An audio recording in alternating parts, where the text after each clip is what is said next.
My name is Carol Ann Wheeler, and I love playing fiddle and violin.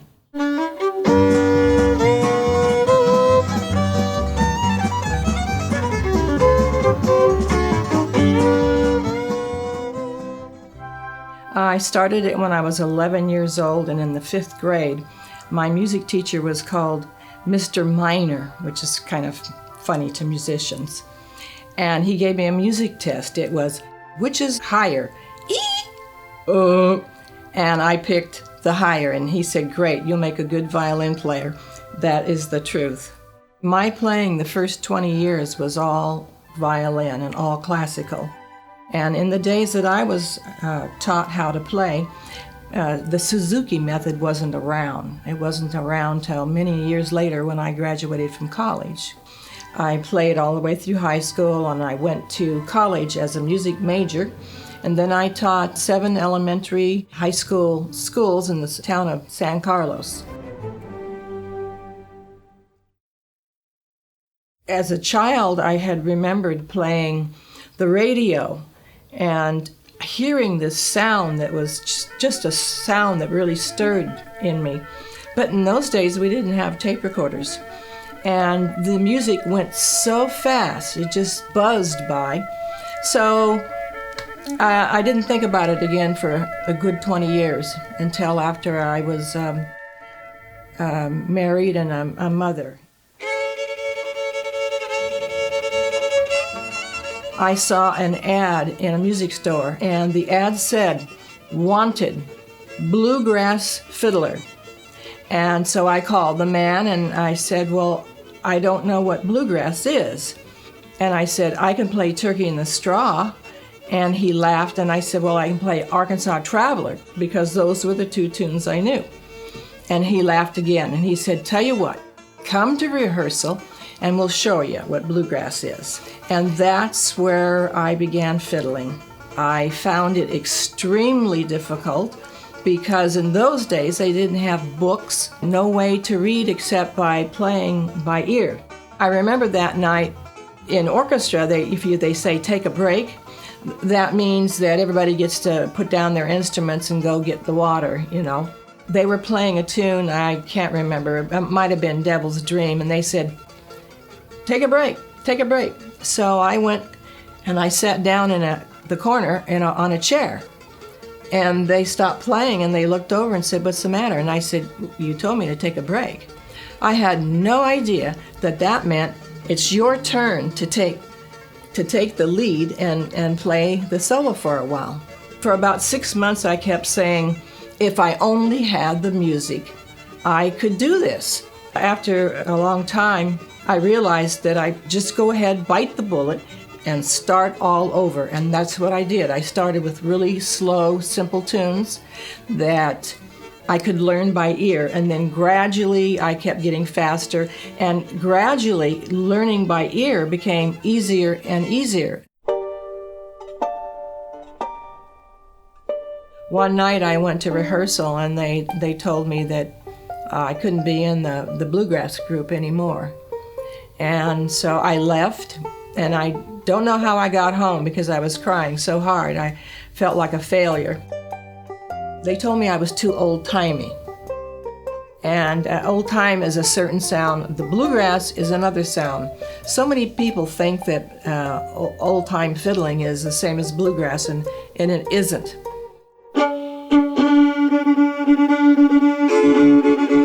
The next thing that I did was I saw another ad, or I heard about the Oregon old-time fiddlers. And that's where my life changed, because in that group, fiddling is the queen or the king. So I began learning old-time fiddle tunes, and it was wonderful. Oregon old-time fiddlers, everybody was really, for the most part, they were very kind.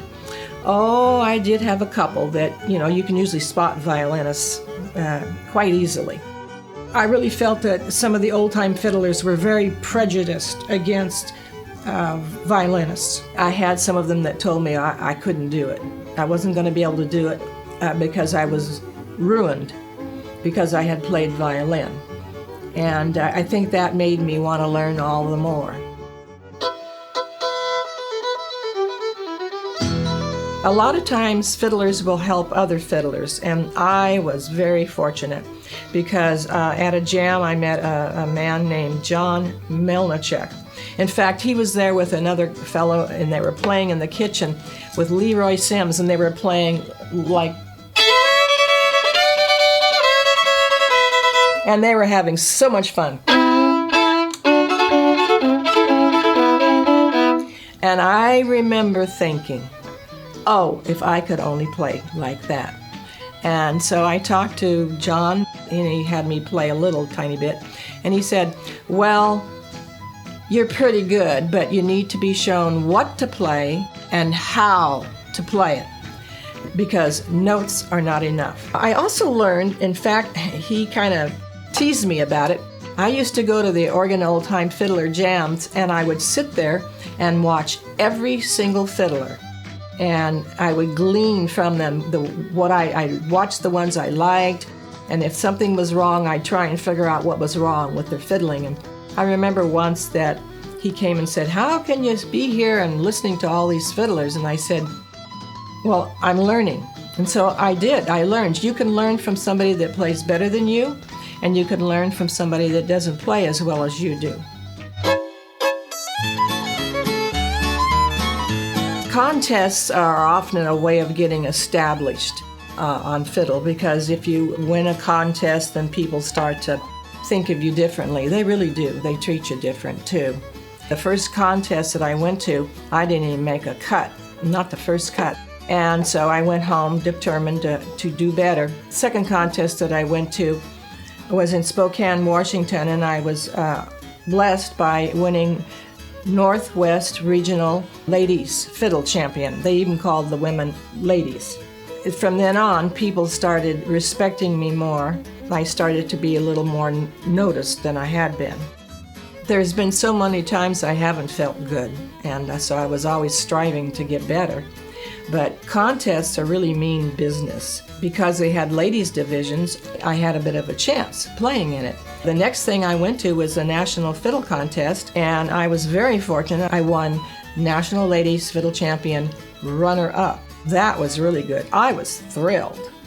I was blessed to win a couple times the Northwest Ladies, and then a Northwest Regional Champion Fiddler, National Best Old-Time Fiddler, National Best Dress, thanks to my mom, and then National Fanciest Fiddler. Those are divisions that only champions play in at Weezer. I'm proud of winning a Ladies National Champion. I'm proud of being a National Scottish Fiddle Champion runner-up. And it took quite a few years, but I was the first woman to win the Oregon State Championship. So that was something I was always proud of. And I did that 3 times. I've judged Weezer 4 times and all the other state contests. And judging takes a lot of attention, and I feel very strongly about doing my very best, because I know what it feels like when funny things go wrong in a contest and maybe somebody wins that everybody knows somebody else should have. So yes, I do take it seriously. Being a lady fiddler, or a female playing the fiddle in those days, it was a little different because there just weren't that many women that played fiddle. At that time, I can remember about 3 in the state of Oregon.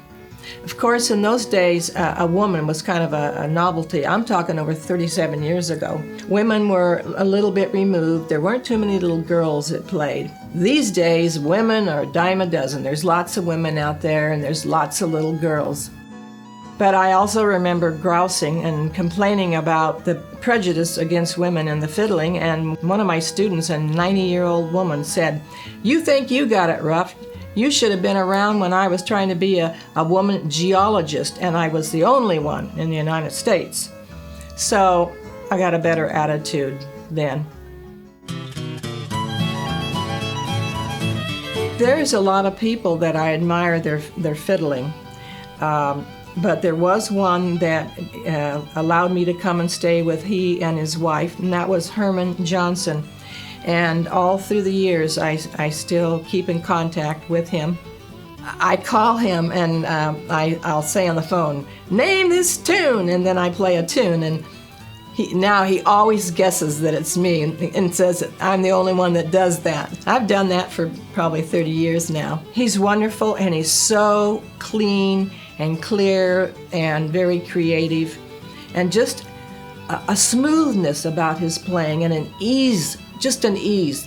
Herman shared a lot with me, and he was very kind in his corrections. I remember one time I was playing Sally Gooden, and we came to a certain part in it, and he very quietly said, "Well, I'd like to see you change that, Carol Ann."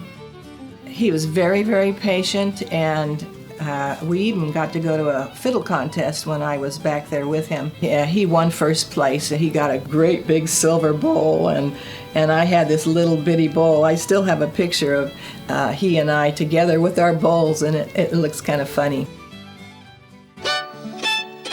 And there were a lot of other people who inspired me. Oh, Benny Thomason. And he was very, very, very kind, very, very patient. And we talked a lot about the Texas fiddling. And one of the things that I felt was really memorable with Benny was he said, as he described the Texas style, it's kind of like a spider weaving a web around the tune. I admired Dick Barrett's fiddling, and he was a wonderful player, very, very clean. And the thing I also remember about Dick was that he constantly laughed. Everything was funny. He was always having a good time. My mom said, "Dick will live forever because he laughs so much." So the fiddle world lost Dick a while back. It's a real loss because he was one of a kind. He was a very funny person, and he enjoyed life so much, and he was such a wonderful player. One night the phone rang, and it was Dick, and he said, "Would you like to come to my contest?" Super Bowl of Fiddling, I think is what he called it. And I was absolutely thrilled because I knew I'd get to see and hear some other wonderful fiddlers. And while I was back there, I attended a jam session. Major Franklin was there jamming. I think he was in his 80s by then and still quite a fine fiddler. Come in here, Major. I want you to meet this here big fiddler. Okay. I don't even know you myself. Hi, my name's Carol Ann. I'm from Oregon. I'm Ray Franklin. It's Major Hi. Franklin. Hello. Howdy. Hello. Also at that contest, I met Texas Shorty, and he actually gave me a little bit of help, and he called it a bow lick. And he told me that Benny had shown it to him. It's kind of neat because it shows how things get passed on from one teacher to another fiddler to another fiddler. And there was lots of fiddlers of other styles too that I enjoyed listening to. In the Scottish world, my mentor still is Alistair Fraser. He's just a wonderful inspiration to many people. As I graduated from college, that's when Suzuki hit America with his wonderful, inspiring young people that were very young and just blow your socks off. I'd also taught my own 2 children a little bit of Suzuki, but very early I switched them over to doing fiddle right away. I did that because I didn't want them to experience the kind of prejudice that I had as a fiddler, because I had note learning, as one of the fiddlers said to me. Later on, I found out that was a mistake to do. I should have also taught my children how to read music. Teaching brings me a great deal of satisfaction. That is compounded when the student improves, and you can see their growth. And it's kind of like yourself growing all over. Teaching gives me a challenge, because I want to see.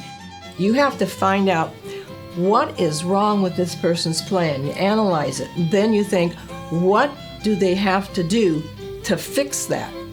And so that's another part of it, the puzzle. And then communicating it to the student, and then when the student gets it, that's the big payoff. I've been proud because many of my students have gone on to be teachers themselves. Just incredible. One called me a while back, and he said that he was teaching, and he said, you know, Carol Ann, it's not my words that I'm saying, it's your words. I'm also very proud that two of my students that I prepared for the Nationals, they won national, not only Nationals Junior, but they won the National. And both of them were launched into careers in the Scottish world. Then through my books by Mel Bay, I have reached thousands of people. I have had wonderful letters from Japan, from England, because my books go all over the world. I feel proud that I am helping to preserve old-time fiddling. I've been teaching way over 50 years now. You know, I had some people help me, so it's good to give back.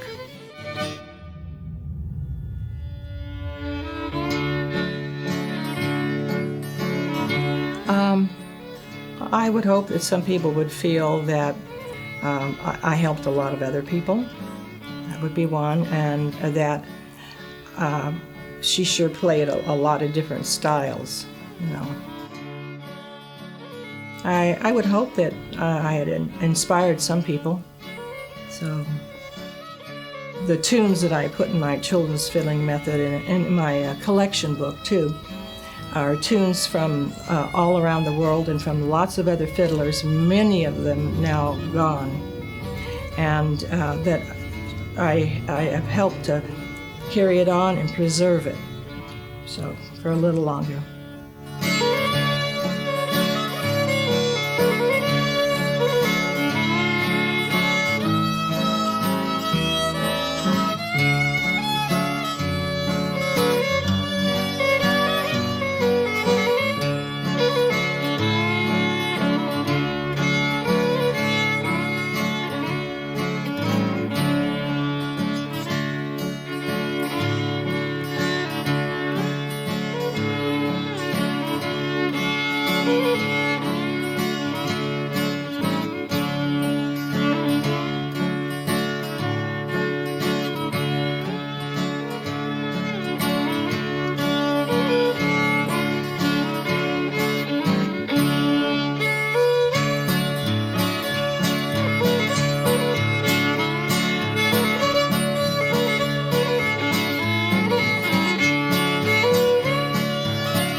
have to be careful. This is going to go all over the internet.